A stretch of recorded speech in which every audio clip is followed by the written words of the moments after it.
টাইমেটলৈ স্বাগতম আৰু জনাইছো এটা গুৰুত্বপূৰ্ণ খবৰ অসম জাতীয় পৰিষদে প্ৰাৰ্থী তালিকা ঘোষণা কৰিছে ২৬ৰ বিধানসভা নিৰ্বাচনৰ কাৰণে অসম জাতীয় পৰিষদে ৮টাকৈ সমষ্টিৰ প্ৰাৰ্থী তালিকা ঘোষণা কৰিছে আৰু বৰ্তমান সময়ত স্পষ্ট হৈ পৰিছে ১০টাকৈ সমষ্টিত প্ৰতিদ্বন্দ্বিতা কৰিব আঞ্চলিকতাবাদ ধাৰা যি আছে সেই সুৰক্ষাৰ কাৰণে 10টাকৈ সমষ্টিত প্ৰাৰ্থী আগবঢ়াইছে আৰু বৰ্তমান সময়ত ৮টা সমষ্টিৰ নাম ঘোষণা কৰিছে বা প্ৰাৰ্থীৰ নাম ঘোষণা কৰিছে স্পষ্ট হৈ পৰিছে এই কথা খুৱাঙৰ পৰা লুৰিণজ্যোতি গগৈয়ে লাভ কৰিছে প্ৰাৰ্থিত্ব আৰু সন্দৰ্ভত সবিশেষ লৈ অহাৰ চেষ্টা কৰিছো জনাইছো star cement present election breaking এটা গুৰুত্বপূৰ্ণ খবৰ অসম জাতীয় পৰিষদৰ প্ৰাৰ্থীৰ তালিকা ঘোষণা অসম জাতীয় পৰিষদে প্ৰাৰ্থীৰ নাম ঘোষণা কৰিছে ৮টাকৈ সমষ্টি প্ৰাৰ্থীৰ নাম ঘোষণা কৰিছে ৮খন আসনৰ কাৰণে প্ৰাৰ্থী ঘোষণা কৰিছে অজাপই অসম জাতীয় পৰিষদে ৮টাকৈ সমষ্টিৰ প্ৰাৰ্থীৰ নাম ঘোষণা কৰিছে ১০খন আসনত প্ৰতিদ্বন্দ্বিতা কৰিব অসম জাতীয় পৰিষদে 10টাকৈ সমষ্টিত অসম জাতীয় পৰিষদে প্ৰতিদ্বন্দ্বিতা কৰিব আৰু বৰ্তমান সময়ত প্ৰথম পৰ্যায়ত বা প্ৰথমখন তালিকা প্ৰকাশ পাইছে খুৱাঙত লুৰিণজ্যোতি গগৈ চৰ্চা চলিছিলে আৰু স্পষ্ট হৈছে উজনি অসমৰ খুৱাং সমষ্টিৰ পৰা লুৰিণজ্যোতি গগৈয়ে লাভ কৰিছে প্ৰাৰ্থিত্ব বজালীত দিলীপ বৰুৱা আৰু সৰুপথাৰত জীৱন চুতীয়াই লাভ কৰিছে প্ৰাৰ্থিত্ব তাৰ সমান্তৰালকৈ ডিব্ৰুগড়ত মৈনাক পাত্ৰ বিনাকান্দিত ৰেজাউল কৰিম চৌধুৰীক দিয়া হৈছে প্ৰাৰ্থিত্ব আৰু বৰ্তমান সময়ত ৮টা সমষ্টিৰ কাৰণে প্ৰাৰ্থীৰ নাম ঘোষণা কৰিছে মৰিগাঁৱত বাণী দাস ব্ৰহ্মপুৰত ৰাজেন গোহাঁইক দিয়া হৈছে টিকট অসম জাতীয় পৰিষদে ৮টা সমষ্টিৰ কাৰণে নাম ঘোষণা কৰিছে পলাশবাৰীত পংকজ লোচন গোস্বামীক দিয়া হৈছে টিকট আৰু সমান্তৰালকৈ কেইবাটাও সমষ্টি আছে ২ সমষ্টিৰ প্ৰকাশ কৰা নাই প্ৰাৰ্থীৰ তালিকা কিয়নো 10টা সমষ্টিত প্ৰতিদ্বন্দ্বিতা কৰিব আৰু বৰ্তমান সময়ত ৮টা সমষ্টিৰ কাৰণে প্ৰাৰ্থীৰ নাম ঘোষণা কৰিছে শদিয়া আৰু গুৱাহাটী চেণ্ট্ৰেলৰ প্ৰাৰ্থীৰ নাম ঘোষণা কৰা নাই অসম জাতীয় পৰিষদে আৰু প্ৰথমখন তালিকা প্ৰকাশ পাইছে 10টাকৈ সমষ্টিত প্ৰতিদ্বন্দ্বিতা কৰিব আৰু অসম জাতীয় পৰিষদে ৮টা সমষ্টিৰ কাৰণে নিজৰ প্ৰাৰ্থীৰ নাম ঘোষণা কৰিছে আঞ্চলিকতাবাদ ধাৰা অক্ষুণ্ণ ৰখাৰ কাৰণে অসম জাতীয় পৰিষদে কেইবাটাও সমষ্টিত প্ৰাৰ্থী প্ৰক্ষেপ কৰিছে আৰু ৮খন আসনৰ কাৰণে অসম জাতীয় পৰিষদে নিজৰ প্ৰাৰ্থীৰ তালিকাৰ নাম ঘোষণা কৰিছে সৰুপথাৰ সমষ্টি কিন্তু লক্ষণীয় হ'ব কিয়নো দেখিবলৈ পোৱা গৈছিলে সৰুপথাৰ সমষ্টি কংগ্ৰেছে অসম জাতীয় পৰিষদক এৰি দিয়াক লৈ ক্ষুণ্ণ হৈ পৰিছিলে কংগ্ৰেছ কৰ্মী আৰু তাৰ কাৰণে গোলাঘাটত কংগ্ৰেছ কৰ্মীয়ে গৌৰৱ গগৈৰ সন্মুখত সাব্যস্ত কৰিছিলে প্ৰতিবাদ স্পষ্টকৈ কৈছিলে সৰুপথাৰ সমষ্টি অসম জাতীয় পৰিষদক এৰি দিব নালাগে আৰু বৰ্তমান সময়ত যি বিৰোধী মিত্ৰজোঁট আছে তাত অসম জাতীয় পৰিষদে সৰুপথাৰ সমষ্টিত জীৱন চুতীয়াক দিয়া হৈছে টিকট তাৰ সমান্তৰালকৈ কেইবাটাও সমষ্টি আহি পৰিছে অসম জাতীয় পৰিষদৰ শেহতীয়া যি ২৬ৰ বিধানসভা নিৰ্বাচন হ'ব তাক লৈ স্পষ্ট কৰিছে নিজৰ প্ৰাৰ্থীৰ নাম আঞ্চলিকতাবাদৰ সুৰ সুৰক্ষিত কৰাৰ লক্ষ্যৰে এইবাৰ অসম জাতীয় পৰিষদে 10খন আসনত প্ৰতিদ্বন্দ্বিতা আগবঢ়োৱাৰ সিদ্ধান্ত লৈছে যাৰ ভিতৰত 10জন প্ৰাৰ্থীৰ নাম চূড়ান্ত কৰা হৈছে অসম জাতীয় পৰিষদে খুৱাং সমষ্টিত লুৰিণজ্যোতি গগৈ অসম জাতীয় পৰিষদৰ দলীয় সভাপতি লুৰিণজ্যোতি গগৈক দিয়া হৈছে খুৱাং সমষ্টি বজালীত দিয়া হৈছে দিলীপ বৰুৱাক সৰুপথাৰ জীৱন চুতীয়া ডিব্ৰুগড়ত মৈনাক পাত্ৰ বিনাকান্দিত ৰেজাউল কৰিম চৌধুৰী মৰিগাঁৱত বাণী দাস ব্ৰহ্মপুৰত ৰাজেন গোহাঁই পলাশবাৰীত পংকজ লোচন গোস্বামীক দিয়া হৈছে টিকট লুৰিণজ্যোতি গগৈৰ নতুন ৰণক্ষেত্ৰ কেনেকুৱা হয় বা ২৬ৰ নিৰ্বাচনত অসম জাতীয় পৰিষদে কি ধৰণৰ ফলাফল দিয়ে সেয়া লক্ষণীয় হ'ব অসম জাতীয় পৰিষদৰ সভাপতি লুৰিণজ্যোতি গগৈয়ে এইবাৰ খুৱাং সমষ্টিৰ পৰা প্ৰতিদ্বন্দ্বিতা কৰিব ডিব্ৰুগড় জিলাৰ এই সমষ্টিটোত তেওঁ প্ৰাৰ্থিত্বই উজনি অসমৰ আঞ্চলিক ৰাজনীতিত এক নতুন জোৱাৰ আনিব পাৰে বুলি ধাৰণা কৰা হৈছে যোৱাবাৰৰ অভিজ্ঞতাৰ পৰা শিক্ষা লৈ এইবাৰ লুৰিণজ্যোতি গগৈয়ে জয়লাভৰ ৰণনীতি অধিক সুদৃঢ় কৰাৰো সম্ভাৱনা আছে হাই প্ৰফাইল নামৰো সংযোজন হৈছে ৰাজেন গোহাঁই প্ৰাক্তন কেন্দ্ৰীয় মন্ত্ৰী তথা বিজেপিৰ এসময়ৰ শক্তিশালী নেতা ৰাজেন গোহাঁইৰ ব্ৰহ্মপুৰৰ পৰা অজাপৰ টিকটত প্ৰতিদ্বন্দ্বিতা কৰাটো এক ডাঙৰ ৰাজনৈতিক ঘটনা বুলি অভিহিত কৰিছে বহুতে আৰু স্পষ্ট কৰিছে যে শাসনাধিষ্ঠ দলৰ বা বিজেপিৰ পৰা অসন্তুষ্ট হৈ ওলাই অহা অভিজ্ঞ নেতাসকলৰ বাবে অসম জাতীয় পৰিষদ এতিয়াই গ্ৰহণযোগ্য বিকল্প হৈ পৰিছে নেকি সংখ্যালঘু আৰু বিবিধ সমীকৰণৰ ক্ষেত্ৰতো কিন্তু অসম জাতীয় পৰিষদে গুৰুত্বপূৰ্ণ ভূমিকা অৱলম্বন কৰিছে বিনাকান্দিৰ দৰে সমষ্টিত ৰেজাউল কৰিম চৌধুৰীক প্ৰক্ষেপ কৰি অসম জাতীয় পৰিষদে অসমীয়া ধৰ্ম নিৰপেক্ষ আঞ্চলিকতাবাদৰ চৰিত্ৰটো ধৰি ৰখাৰ চেষ্টা কৰিছে একেদৰে ডিব্ৰুগড় আৰু সৰুপথাৰত ডেকা প্ৰজন্মৰ বা যুৱ প্ৰজন্মক অগ্ৰাধিকাৰ দিয়া হৈছে। ৰৈ যোৱা দুটা সমষ্টিত কিন্তু বৰ্তমান সময়ত গুৰুত্বপূৰ্ণ ভূমিকা অৱলম্বন কৰিব পাৰে। শদিয়া আৰু গুৱাহাটী চেণ্ট্ৰেল এই দুটা সমষ্টিত প্ৰাৰ্থী ঘোষণা নকৰাটোৱে ইংগিত দিছে যে ইয়াত হয়তো আন বিৰোধী দলৰ সৈতে মিত্ৰতা বা শেষ মুহূৰ্তৰ কোনো বিশেষ চমক থকাৰ সম্ভাৱনা আছে। বিশেষকৈ গুৱাহাটী চেণ্ট্ৰেল সমষ্টিটোত ৰাজনৈতিকভাৱে অতি সংবেদনশীল। সামৰণি দেখিবলৈ পোৱা গৈছে অজাপৰে নিৰ্বাচিত 10খন আসনত মনোনিৱেশ কৰাৰ ৰণনীতিয়ে দেখুৱাইছে যে তেওঁলোকে সংখ্যাতকৈ গুণগত জয় লাভত বেছিকৈ গুৰুত্ব দিছে। কংগ্ৰেছ আৰু অন্যান্য বিৰোধী দলৰ সৈতে আসন বুজাবুজিৰ মাজত এই 8খন আসনে কিমান দূৰ সফল হ'ব সেয়া লক্ষণীয় হ'ব। 26ৰ বিধানসভাত কি ধৰণৰ ফলাফল লাভ কৰে অসম জাতীয় পৰিষদে সেয়া লক্ষণীয় হ'ব। উজনি অসমত যে আঞ্চলিকতাবাদৰ ধাৰা লুৰিণজ্যোতি গগৈয়ে কৈ আছে সেই ধাৰা কিদৰে অক্ষুণ্ণ ৰাখিব বা কিদৰে গঢ়িবলৈ সক্ষম হ'ব সেয়াও লক্ষণীয় হৈ পৰিব। বিজেপিক ভেদি অসম জাতীয় পৰিষদে উজনি অসমৰ সমষ্টি দখল কৰিব পাৰিবনে নোৱাৰে সেয়া কিন্তু বৰ্তমান সময়তো স্পষ্ট হৈ পৰা নাই। আৰু এটা গুৰুত্বপূৰ্ণ খবৰ চৰ্চা চলিছিলে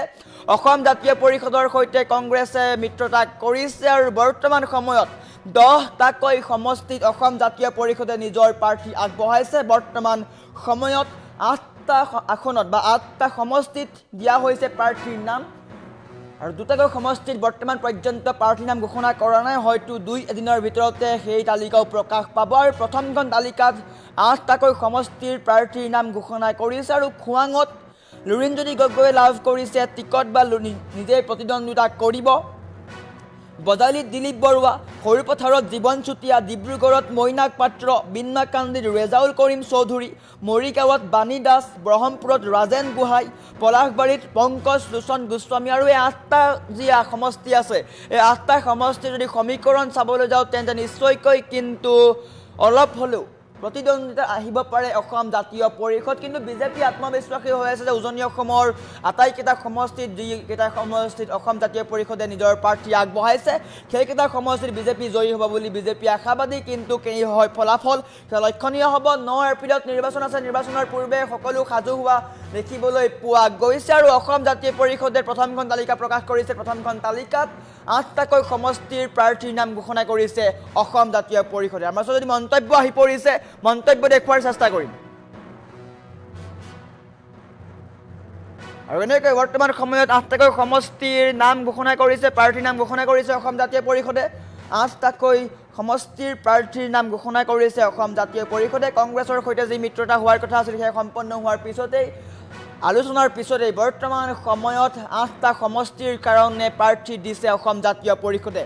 10খন আসনৰ প্ৰতিদ্বন্দ্বিতা কৰিব অসম জাতীয় পৰিষদে। খোৱাঙত লুৰিণজ্যোতি গগৈ, বজালীত দিলীপ বৰুৱা, সৰুপথাৰত জীৱন চুতীয়া, ডিব্ৰুগড়ত মৈনাক পাত্ৰ, বিন্নাকান্দিত ৰেজাউল কৰিম চৌধুৰী, মৰিগাঁৱত বাণী দাস,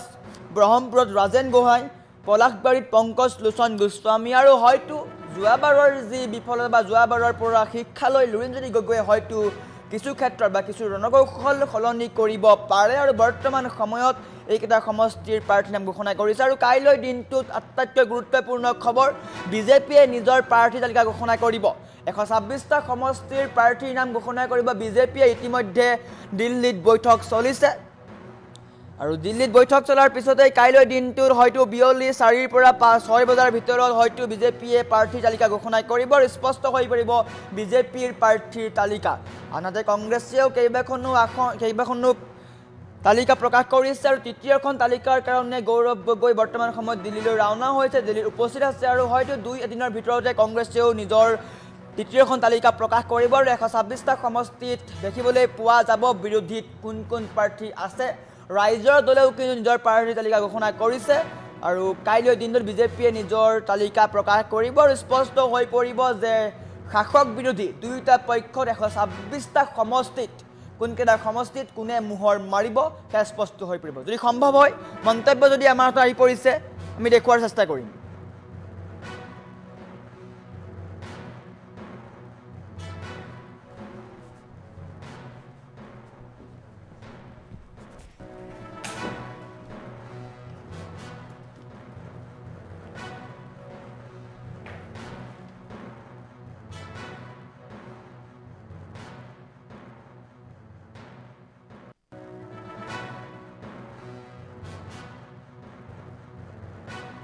জাতীয় পৰিষদে নিজৰ প্ৰাৰ্থীৰ নাম ঘোষণা কৰিছে 10টা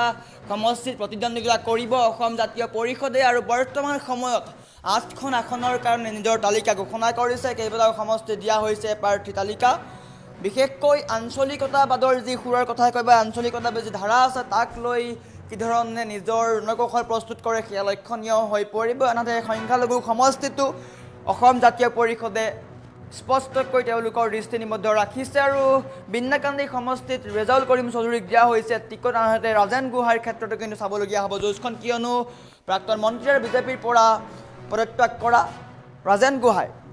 অসম জাতীয় পৰিষদৰ পৰা লাভ কৰিছে টিকট আমাৰ ওচৰত মন্তব্য আহি পৰিছে মন্তব্য দেখুৱাৰ চেষ্টা কৰিছোঁ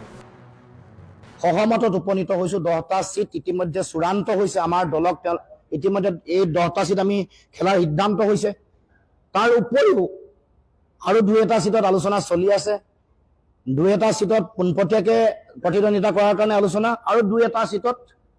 বন্ধুত্বমূলকভাৱেও প্ৰতিদ্বন্দ্বিতা কৰাৰ কাৰণে আমি ইতিমধ্যে কথা বতৰা চলাই আছোঁ কিন্তু আজি আমি আমাৰ 10টা যি সমষ্টি এই সমষ্টি আপোনালোকে সকলোৱে জানে যে সমষ্টিসমূহ আপোনালোকক ক'ব খুজিছোঁ যিকেইটা আপোনালোকে ইতিমধ্যে গম পাইছে তথাপি আমি কৈ দিব খুজিছোঁ আমি যি 10টা সমষ্টি প্ৰথম পৰ্যায়ত আমাৰ সিদ্ধান্ত চূড়ান্ত হৈছে সেইকেইটা সমষ্টি হ'ল শদিয়া বিধানসভা সমষ্টি ডিব্ৰুগড় খোৱাং বৰহমপুৰ মৰিগাঁও বিন্নাকান্দি পলাশবাৰী বজালি সৰুপথাৰ আৰু গুৱাহাটী কেন্দ্ৰীয় এই 10টা বিধানসভা সমষ্টি এতিয়া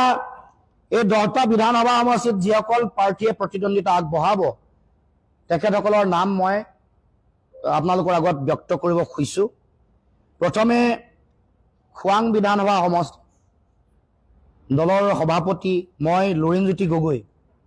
মই প্ৰতিদ্বন্দ্বিতা কৰিম বৰহমপুৰত আমাৰ কাৰ্যকৰী সভাপতি ৰাজেন গোহাঁই ডাঙৰীয়াই প্ৰতিদ্বন্দ্বিতা কৰিব মৰিগাঁৱত বাণী দাস ডাঙৰীয়াই প্ৰতিদ্বন্দ্বিতা কৰিব পলাশবাৰী পংকজ লোচন গোস্বামী বজালি দিলীপ বৰুৱা সৰুপথাৰ জীৱন চুতীয়া ডিব্ৰুগড় মইনাক পাত্ৰ বিন্নাকান্দি ৰেজাউল কৰিম চৌধুৰী এই 8টা সমষ্টিৰ প্ৰাৰ্থীৰ নাম আমি ঘোষণা কৰিলোঁ 2টা সমষ্টি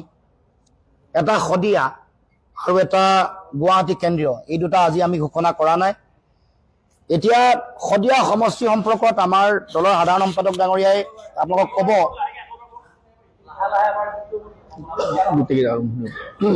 খোৱাং লুৰিণজ্যোতি গগৈ বৰহমপুৰ ৰাজেন গোহাঁই মৰিগাঁও বাণী দাস পলাশবাৰী পংকজ লোচন গোস্বামী বজালি দিলীপ বৰুৱা সৰুপথাৰ জীৱন চুতীয়া ডিব্ৰুগড় মইনাক পাত্ৰ বিন্নাকান্তি ৰেজাউল কৰিম চৌধুৰী সহমতত উপনীত হৈছোঁ 10টা সিট ইতিমধ্যে চূড়ান্ত হৈছে আমাৰ দলক ইতিমধ্যে এই 10টা সিট আমি খেলাৰ সিদ্ধান্ত হৈছে তাৰ উপৰিও আৰু 2এটা সিটত আলোচনা চলি আছে 2এটা সিটত পোনপটীয়াকৈ প্ৰতিদ্বন্দ্বিতা কৰাৰ কাৰণে আলোচনা আৰু 2এটা সিটত বন্ধুত্বমূলকভাৱেও প্ৰতিদ্বন্দ্বিতা কৰাৰ কাৰণে আমি ইতিমধ্যে কথা বতৰা চলাই আছোঁ কিন্তু আজি আমি আমাৰ 10টা যি সমষ্টি এই সমষ্টি আপোনালোকে সকলোৱে জানে যে সমষ্টিসমূহ আপোনালোকক ক'ব খুজিছোঁ যিকেইটা আপোনালোকে ইতিমধ্যে গম পাইছে তথাপি আমি কৈ দিব খুজিছোঁ আমি যি 10টা সমষ্টি প্ৰথম পৰ্যায়ত আমাৰ সিদ্ধান্ত চূড়ান্ত হৈছে সেইকেইটা সমষ্টি হ'ল শদিয়া বিধানসভা সমষ্টি ডিব্ৰুগড় খোৱাং বৰহমপুৰ মৰিগাঁও বিন্নাকান্দি পলাশবাৰী বজালি সৰুপথাৰ আৰু গুৱাহাটী কেন্দ্ৰীয় এই 10টা বিধানসভা সমষ্টি এতিয়া এই 10টা বিধানসভা সমষ্টিত যিসকল প্ৰাৰ্থীয়ে প্ৰতিদ্বন্দ্বিতা আগবঢ়াব তেখেতসকলৰ নাম মই আপোনালোকৰ আগত ব্যক্ত কৰিব খুজিছোঁ প্ৰথমে খোৱাং বিধানসভা সমষ্টি দলৰ সভাপতি মই লুৰিণজ্যোতি গগৈ মই প্ৰতিদ্বন্দ্বিতা কৰিম বৰহমপুৰত আমাৰ কাৰ্যকৰী সভাপতি ৰাজেন গোহাঁই ডাঙৰীয়াই প্ৰতিদ্বন্দ্বিতা কৰিব মৰিগাঁৱত বাণী দাস ডাঙৰীয়াই প্ৰতিদ্বন্দ্বিতা কৰিব। পলাশবাৰী পংকজ লোচন গোস্বামী, বজালী দিলীপ বৰুৱা, সৰুপথাৰ জীৱন চুতীয়া, ডিব্ৰুগড় মইনাক পাত্ৰ, বিন্নাকান্দি ৰেজাউল কৰিম চৌধুৰী। এই 8টা সমষ্টিৰ প্ৰাৰ্থীৰ নাম আমি ঘোষণা কৰিলোঁ। 2টা সমষ্টি, এটা শদিয়া আৰু এটা গুৱাহাটী কেন্দ্ৰীয়, এই 2টা আজি আমি ঘোষণা কৰা নাই। এতিয়া শদিয়া সমষ্টি সম্পৰ্কত আমাৰ দলৰ সাধাৰণ সম্পাদক ডাঙৰীয়াই আপোনালোকক ক'ব।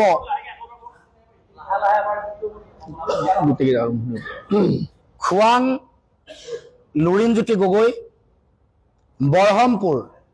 ৰাজেন গোহাঁই, মৰিগাঁও বাণী দাস, পলাশবাৰী পংকজ লোচন গোস্বামী, বজালী দিলীপ বৰুৱা, সৰুপথাৰ জীৱন চুতীয়া, ডিব্ৰুগড় মইনাক পাত্ৰ, বিন্নাকান্তি ৰেজাউল কৰিম চৌধুৰী। সহমতত উপনীত হৈছোঁ। 10টা চিট ইতিমধ্যে চূড়ান্ত হৈছে। আমাৰ দলক ইতিমধ্যে এই 10টা চিট আমি খেলাৰ সিদ্ধান্ত হৈছে। তাৰ উপৰিও আৰু 2-এটা চিটত আলোচনা চলি আছে। 2-এটা চিটত পোনপটীয়াকৈ প্ৰতিদ্বন্দ্বিতা কৰাৰ কাৰণে আলোচনা, আৰু 2-এটা চিটত বন্ধুত্বমূলকভাৱেও প্ৰতিদ্বন্দ্বিতা কৰাৰ কাৰণে আমি ইতিমধ্যে কথা বতৰা চলাই আছোঁ। কিন্তু আজি আমি আমাৰ 10টা যি সমষ্টি, এই সমষ্টি আপোনালোকে সকলোৱে জানে যে সমষ্টিসমূহ আপোনালোকক ক'ব খুজিছোঁ, যিকেইটা আপোনালোকে ইতিমধ্যে গম পাইছে। তথাপি আমি কৈ দিব খুজিছোঁ, আমি যি 10টা সমষ্টি প্ৰথম পৰ্যায়ত আমাৰ সিদ্ধান্ত চূড়ান্ত হৈছে, সেইকেইটা সমষ্টি হ'ল শদিয়া বিধানসভা সমষ্টি, ডিব্ৰুগড়, খোৱাং, বৰহমপুৰ, মৰিগাঁও, বিন্নাকান্দি, পলাশবাৰী, বজালী, সৰুপথাৰ আৰু গুৱাহাটী কেন্দ্ৰীয়, এই 10টা বিধানসভা সমষ্টি। এতিয়া এই 10টা বিধানসভা সমষ্টিত যিসকল প্ৰাৰ্থীয়ে প্ৰতিদ্বন্দ্বিতা আগবঢ়াব, তেখেতসকলৰ নাম মই আপোনালোকৰ আগত ব্যক্ত কৰিব খুজিছোঁ। প্ৰথমে খোৱাং বিধানসভা সমষ্টি, দলৰ সভাপতি মই লুৰিণজ্যোতি গগৈ, মই প্ৰতিদ্বন্দ্বিতা কৰিম। বৰহমপুৰত আমাৰ কাৰ্যকৰী সভাপতি ৰাজেন গোহাঁই ডাঙৰীয়াই প্ৰতিদ্বন্দ্বিতা কৰিব। মৰিগাঁৱত বাণী দাস ডাঙৰীয়াই প্ৰতিদ্বন্দ্বিতা কৰিব। পলাশবাৰী পংকজ লোচন গোস্বামী, বজালী দিলীপ বৰুৱা, সৰুপথাৰ জীৱন চুতীয়া, ডিব্ৰুগড় মইনাক পাত্ৰ, বিন্নাকান্দি ৰেজাউল কৰিম চৌধুৰী। এই 8টা সমষ্টিৰ প্ৰাৰ্থীৰ নাম আমি ঘোষণা কৰিলোঁ। 2টা সমষ্টি, এটা শদিয়া আৰু এটা গুৱাহাটী কেন্দ্ৰীয়, এই 2টা আজি আমি ঘোষণা কৰা নাই। এতিয়া শদিয়া সমষ্টি সম্পৰ্কত আমাৰ দলৰ সাধাৰণ সম্পাদক ডাঙৰীয়াই আপোনালোকক ক'ব।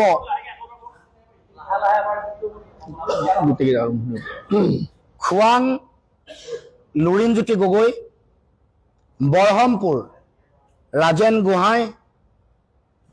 মৰিগাঁও বাণী দাস, পলাশবাৰী পংকজ লোচন গোস্বামী, বজালী দিলীপ বৰুৱা, সৰুপথাৰ জীৱন চুতীয়া, ডিব্ৰুগড় মইনাক পাত্ৰ, বিন্নাকান্তি ৰেজাউল কৰিম চৌধুৰী। সহমতত উপনীত হৈছোঁ। 10টা চিট ইতিমধ্যে চূড়ান্ত হৈছে। আমাৰ দলক ইতিমধ্যে এই 10টা চিট আমি খেলাৰ সিদ্ধান্ত হৈছে। তাৰ উপৰিও আৰু 2-এটা চিটত আলোচনা চলি আছে। 2-এটা চিটত পোনপটীয়াকৈ প্ৰতিদ্বন্দ্বিতা কৰাৰ কাৰণে আলোচনা, আৰু 2-এটা চিটত বন্ধুত্বমূলকভাৱেও প্ৰতিদ্বন্দ্বিতা কৰাৰ কাৰণে আমি ইতিমধ্যে কথা বতৰা চলাই আছোঁ। কিন্তু আজি আমি